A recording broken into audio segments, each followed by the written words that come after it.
Cuma sebenarnya kalau dibilang historinya lagi, aquascape pertama yang tercatat di sejarah itu di Inggris tahun 1800.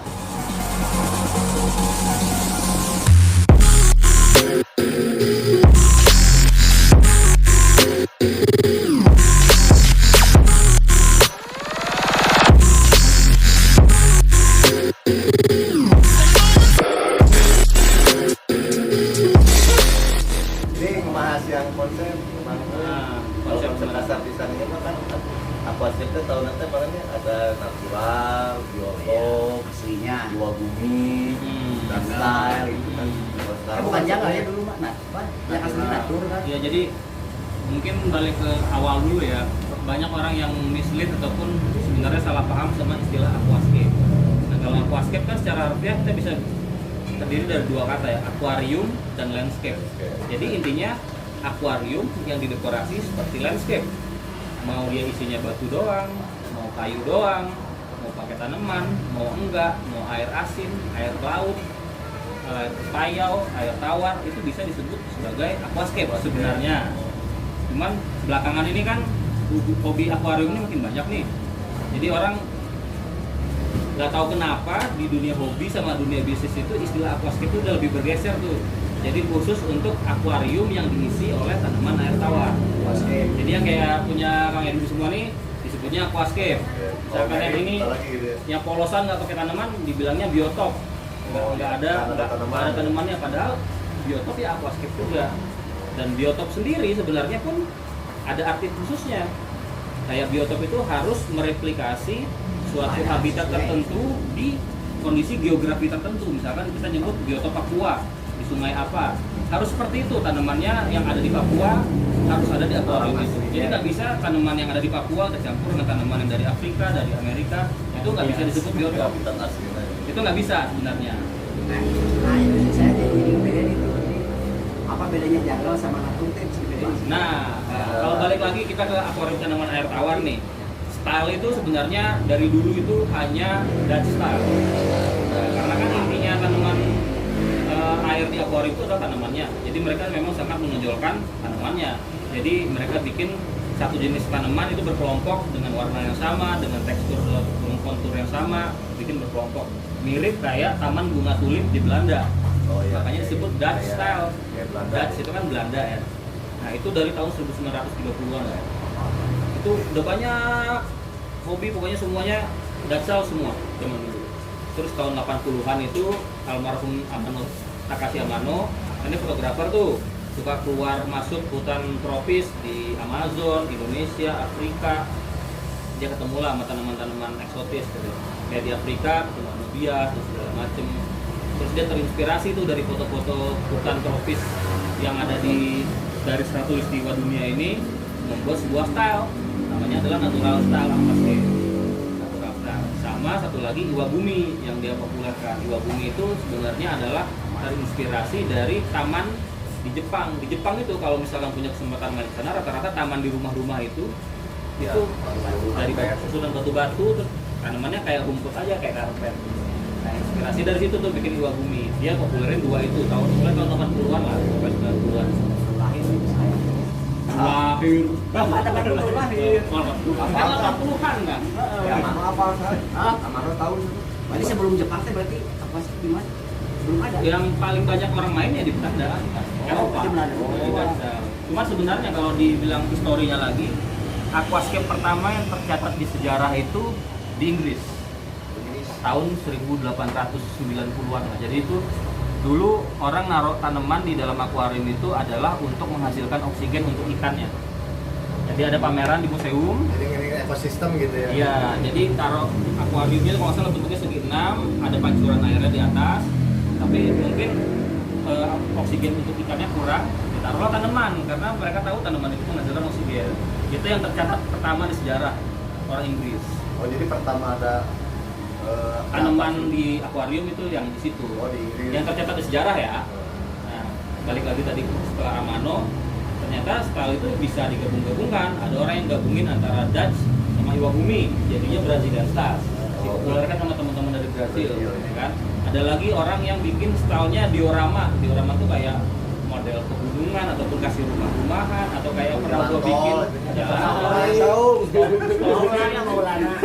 kayak Kang Maulana Tea tuh. Itu tuh disebut tuh Taiwan style karena orang Taiwan yang pertama masukin patung-patung, mobil-mobil, rumah-rumahan. Itu Kalau Indonesia mah naga-naga yang gitu. Ada yang kencing gitu ya. Nanti Indonesia sekarang sama kerang kan gini-gini. Itu kan Indonesia mah Ada Taiwan style itu lebih ke diorama. Nah dari diorama sendiri jadi bisa banyak. Diorama tuh ada yang mereplikasi hutan, kayu-kayu kayak gini nih, disebutnya jungle style, gitu kan. Ada lagi yang mereplikasi gunung, nah disebutnya mountain style. Terus mereplikasi bonsai, jadi bonsai style ataupun painting style. Gitu. Kalau bonsai sendiri itu maksudnya macam apa? Kayak profesional gini nih. Ya orang nyebutnya sih bonsai aja, karena kita jangan berpatokan pada si 3 tema tadi yang Dutch, natural, sama Iba Bumi. Itu udah jadul banget. Sekarang style apapun kita bisa itu pakai. lahir dengan sendirinya ya, nggak ada Iya. yang menamakan. Kombinasinya bisa kita kombinasikan bagaimanapun. Bahkan Indonesia sekarang udah terkenal dengan Indonesian style. Kayak printer kayu ini cuma orang Indonesia yang bisa. Disebut Indonesian style. Yang hardscape-nya aneh-aneh, ngeri-ngeri, yang tanamannya sedikit itu disebut Indonesian style.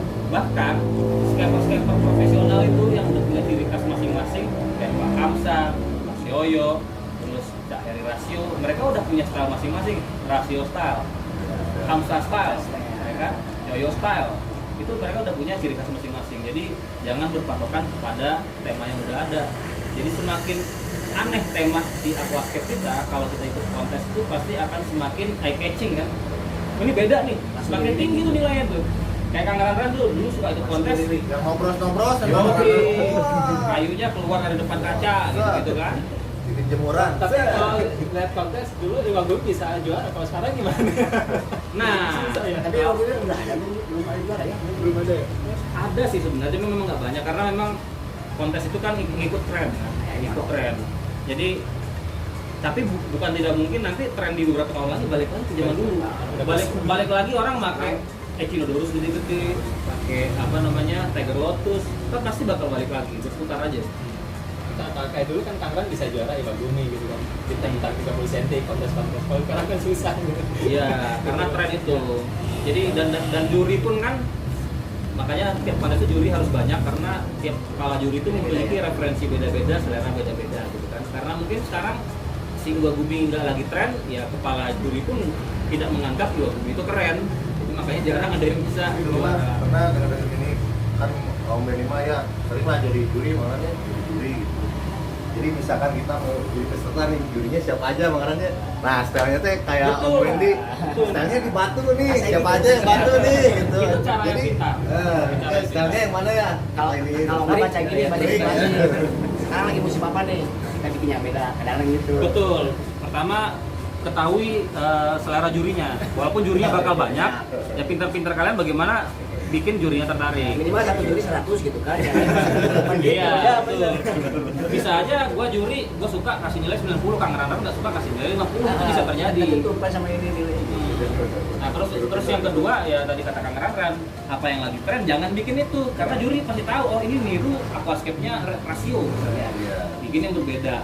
Karena sesuatu yang berbeda, yang konsep baru itu nilainya tinggi banget. Minimal setengah dari jurian. Jadi minimal pas juri ngelik kan suka ngelik tuh juri minimal dia berhenti dulu gitu kan ya. Betul. Pakai ada sesuatu. Nah, tahu nggak kenapa juri itu keliling? Ya, kenapa juri itu keliling? Itu namanya benchmarking. Jadi benchmarking itu nyari patokan nilai nih. Kalau kita ngejuriin 50 atau 100, katakan 200 tank di Busatik gitu. Kita misalkan nyeting akuarium ini settingan yang ini. Wah, ini nilai ini bagus nih, nilai 80. Udah jalan, udah puluhan tank berikutnya, ada tank sebenarnya tidak lebih bagus dari ini. Tapi pas kita melihat, kita ngasih nilainya 90 malah lebih tinggi dari yang kita nilai sebelumnya, padahal ini lebih bagus. Nah, benchmarking itu orang keliling nih. Jadi juri itu ngelompokin, gua nggak tahu ya juri lain ya, kalau gua kayak gitu caranya. Ngelompokin kira-kira mana yang dapat nilainya tinggi 80 ke atas, yang nilainya sedang 60 sampai 80, yang nilainya rendah 60 ke bawah. Jadi di otak tuh udah tahu nih screening, oh ini akuarium nilainya nggak mungkin lebih dari 80. Yang ini tank ini nggak mungkin lebih dari 60. Jadi pas kita ngejuriin itu nilainya akan rata, karena 200 akuarium kita nggak mungkin hafal semua kan kepala. Sampai sama. Jadi kalau peserta mah kalau di sama juri dilihatin lama, makanya ya biasanya itu pengen gede. Kalau yang apa itu mah udah pasti lah. Bisa. Kalau dari Kang Ferry sendiri aja, kalau ngejuri itu lebih ke fokus kemana gitu? Kalau gue sih lebih ngeliat ya pasti yang pertama dari ya itu tadi dia eye catching, first impression ya, itu nilainya paling besar, itu paling utama. Misalkan konsepnya beda banget, nggak pernah orang lain bikin, gue nggak pernah kepikiran, kan kayak misalkan yang punya Kang Edwin yang apa Jaya Challenge 2018 itu gue kasih nilai tinggi, tapi gue nggak tahu kalau juri lain kasih nilai rendah, mungkin makanya nggak dapet 3 besar. Yang golong 2 itu. Ya, itu Saya juga kayu ngeliat. pertama, gue baru pertama kali ngeliat kayu itu dan baru pertama kali ngeliat konsep lubang-lubang itu unik gitu kan. Nah, jadi kesimpulannya tadi Itu yang pertama. First impression itu keunikan, bisa yang Keunikan. First impression itu cinta pada pandangan pertama. Ya. Faktor X. Betul. Lalu yang kedua, first impression ini bisa sebenarnya udah mencakup keseluruhan dari hardscape-nya, dari tanamannya, itu udah keseluruhan. Jadi itu paling penting. Nah, yang kedua itu kalau gue pribadi, gue lebih concern ke tanaman. Karena tanaman ini kan adalah fokus utama di hobi aquascape ya. Jadi kalau tanamannya nggak boleh pakai tanaman darat ataupun nggak boleh pakai tanaman yang berdaun darat. Lalu tanamannya juga harus sehat, harus segar, posisinya harus benar. Lalu juga untuk jangka panjangnya harus bisa tumbuh. Jadi nggak boleh tuh cuma naruh dakron, ikat karet, disempilin di belakang. Itu gua kasih nilai jelek, kasih pengurangan nilai. Karena untuk jangka panjangnya itu tanaman nggak bakal bisa sehat. Karena banyak kan orang untuk simpel aja, bahkan stem plants yang nggak bisa di kayu, di lab di kayu. Salah kepada fatwa. Kan gua bisa ngintip sendiri. Nah, itu Makanya kalau, kadang kalau saya lihat si Kang Dodi biasanya lebih ke tanaman ya kalau menilai itu. Kalau saya lihat gitu. Iya, sama. Dodi mau gua sebenarnya sama, lebih tanaman. Kalau hardscape, semua orang Indonesia bilang bisa lebih jago lah hardscape. Bahkan peserta itu lebih jago dari jurinya. Gitu. Tapi rata-rata janggal semua. iya memang. Tapi nggak banyak orang yang mau mempertahankan si aquascape-nya jangka panjang atau mau merawat jangka panjang. Contohnya gampang gini loh. Setiap kita kontes nusatik, at least ada 200 akuarium, bagus-bagus semua. Yang ikut kontes internasional, yang bisa dirawat sampai selesai, paling orangnya itu aja. Padahal aquascape-nya bagus-bagus semua, tapi nggak bisa mereka bikin tanaman jangka panjang yang sehat dan segar. Tapi emang konsep itu musiman. Ya, Kayak musiman, saya perhatiin waktu saya belum ikut kontes, malah waktu di JCC makanya kan pas lihat yang Mas Yoyo tuh ya kan perintilan, Ya. gitu. Wah kesini Itu. teh makin banyak perintilan juara-juara semua tuh. Ya. Nah, ntar ada lagi konsep lain. Ya, musiman. Musiman, ya, gitu. Ya, makanya kita jangan jadi pengikut, jangan jadi peniru. Ya bikinlah tren yang baru, bikinlah yoyo style yang baru, bikinlah rasio style yang baru. Dan kalau gua pribadi sih memang nggak punya signature ya, nggak punya ciri khas. Karena memang gua nggak terlalu jago hardscape, tapi gua lebih senang untuk ngeliatin tanamannya. Lebih ke riset kalau gitu. Ya lebih ke suka ngulik. Dari semua bidang ya, dari Iya. papor, dari apa, riset. Kayak Kak Heri kan sampai jadi Ya. bikin lampu LED. lain kan terobosannya. Kalau Saya kan dari mana Heri idenya mah, itu? Saya benar Ada. punya income. Saya ini mah makanya jadi lihat bahan teh, wah udah langsung jadi konsep. Lihat bahan udah masih gini. Masalah lain kan dulu kan emang masih ada itu udah Belum ada metal halid. Nah kalau lain itu ceritanya dulu ya sebenarnya baca dari forum luar negeri. nggak ada berarti. Ada yang namanya HPL, High Power Lab. Pas saya cari ternyata di Indonesia ada jual nih di Semarang, ada pusat lab namanya. Tapi yang dibaca itu bukan buat apa sih? buat apa sih? Oh, waktu itu. Belajar dari situ, nama nickname-nya Hopi kalau nggak salah. Ya banyak belajar dari situ. Cuman ya gua cari tahu lagi sebenarnya tanaman ini butuh spektrum apa aja. Itu begitu kan. Nah dari Yang lampu, bisa riset ini. nah dari lampu ada yang bilang nih, Bang ini lebih tahu. Ada yang bilang bagus dari HPL ya, lain kan udah lampu. Kalau yang dulu mah bilang ya, di sini juga ada ya pemain aquascape lama gitu ya, kayak ada ini. Tapi tetap dia bilang tuh lebih bagus aquascape tuh bukannya HPL, tapi yang TL itu kayak anjir lampu. Dulu mah kan ada yang nama merek lah ya, kayak Aquajoni. Iya, iya. Lebih bagus tapi itu cuman wattanya tinggi. Mending lampu kayak gitu menurut Om Wendy. Sebenarnya enggak ya, karena tanaman itu hanya butuh spektrum merah dan spektrum biru. Ya. Dan spektrum merah dan spektrum biru itu pasti ada di lampu putih. Jadi lampu putihnya mau jenisnya apa, itu bisa buat numbuhin tanaman. Yang membedakan adalah efisiensinya, seberapa besar wattnya untuk menghasilkan intensitas ataupun penetrasi yang sama gitu. Nah, hal lain, karena kan tanaman ini kan cuma butuh spektrum merah atau biru, sedangkan mata manusia ini paling sensitif itu terhadap spektrum hijau, yang mana sebenarnya hijau tidak terlalu banyak dipakai tanaman. Jadi kita harus seimbangkan nih, kalau terlalu banyak merah sama biru di mata nggak enak dilihat.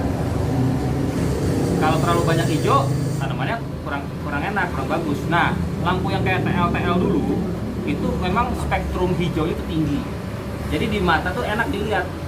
Tapi untuk tumbuhan belum tentu, mata manusia sama mata tumbuhan beda. Jadi intinya sebenarnya kalau untuk aquascape, mau lampu apapun yang penting ada lampu putihnya, kalian kombinasiin dengan lampu warna apapun, itu semua sesuai selera mata aja. Ada yang lihat kiri berapa? Sekarang kan banyak yang pakai hijau-hijau tuh. Nah, kalau hijau nih ya lebih untuk mata manusia aja, mata kita. Iya, kelihatan hijau itu yang nama hijau gitu. Karena yang warna hijau sendiri di putih itu udah ada. Dan tanaman nggak butuh banyak hijau. Yang butuh banyak hijau tuh mata manusia. Jadi dua-duanya emang bagus gitu. Iya, jadi harus sama TL lah, bilangnya sama-sama TL. bagus. Cuman ya kalau untuk token listrik ya bagus yang APL Tapi yang itu ya, yang yang solar. Makanya yang tanaman melting Yang pasti warna dah. hijau ya. Kata warna hijau. Ini biar kelihatan hijau padahal melting ya. Kan beda kelihatan hijau. Tapi benar kalau lihat mos, dulu kan pakai seram, beda kalau pakai lampu LED. Betul kan, karena kebanyakan orang main LED itu zaman dulu adalah kombinasi putih, biru, sama kuning. Nah, kalau tanaman-tanaman kayak moss ataupun tanaman yang daunnya hijau gelap, kalau kita kasih terlalu banyak birunya, warnanya tuh nggak enak dilihat, warnanya terlihat pucat. Jadi semua ada kuning. Kalau kita pakai lampu Philips Ulir ataupun aquazonic gitu ya, yang tadi si spektrum hijaunya tinggi, nah itu lebih enak dilihat mata. Itu sebenarnya pengaruh ke mata aja. Tapi memang kan kita main aquascape ya untuk kebutuhan mata kan, jadi ya kebutuhan tanaman harus tercukupi, kebutuhan mata juga. Perwatan tinggi omnya. Iya, dan mata manusia itu juga beda-beda loh melihat warna. Jadi kan penerimaan spektrum warna ke mata tiap orang itu beda-beda kan. Misalkan gua bilang sama Kang ini warna apa? Jamsu. Kuning sedikit hijau. Kang bilang kuning sedikit hijau. Ada orang yang bilang ini kuning, enggak, kata Kang ini hijau. Beda-beda kan, tergantung kemampuan mata, tergantung juga cahaya yang ada di ruangan ini. Berarti sama kayak lihat perempuan lihat cantiknya. Relatif. Aduh, bahaya Jadi ini. semua itu serba relatif dan Bahaya. semua itu serba tergantung selera. Jadi nggak ada pakemnya tuh, lampu aquascape harus RGB, nggak ada pakemnya. Itu sesuai selera aja. Kalau terlihat enak, tumbuhan oke-oke aja ya udah lanjutin. Asal jangan pakai lampu celup. Lampu julep juga nggak apa-apa, cuman ya kan tumbuhannya ya begitu. 10 makanya nggak jajar gitu. 10. Yang penting pakai lampu, Bro.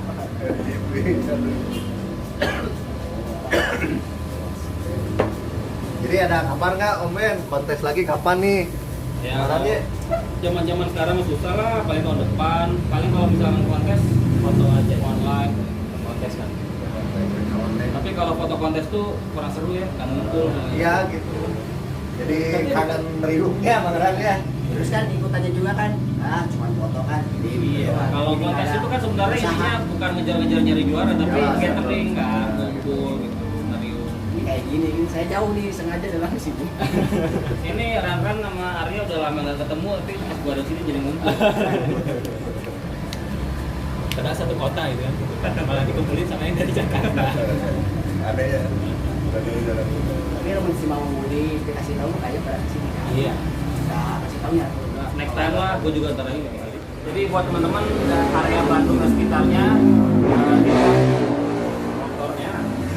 Ini di Bandung Selatan, tokonya Nabil Jaya Aquascape ya sekarang, Kang Edwin, Kang EJS doang. Kalau mau berkunjung, mau ngeliat-liat doang, ataupun mau belanja tanaman, mau belanja ikan, ataupun hanya sekedar cuci mata, atau mau beli aquascape-nya yang udah jadi, silahkan datang ke sini. Nanti alamatnya akan gua tuliskan di kolom deskripsi. Oke, gitu aja ya. Ingat, aquascape itu tidak mudah, tapi tidak susah kalau kita mau belajar.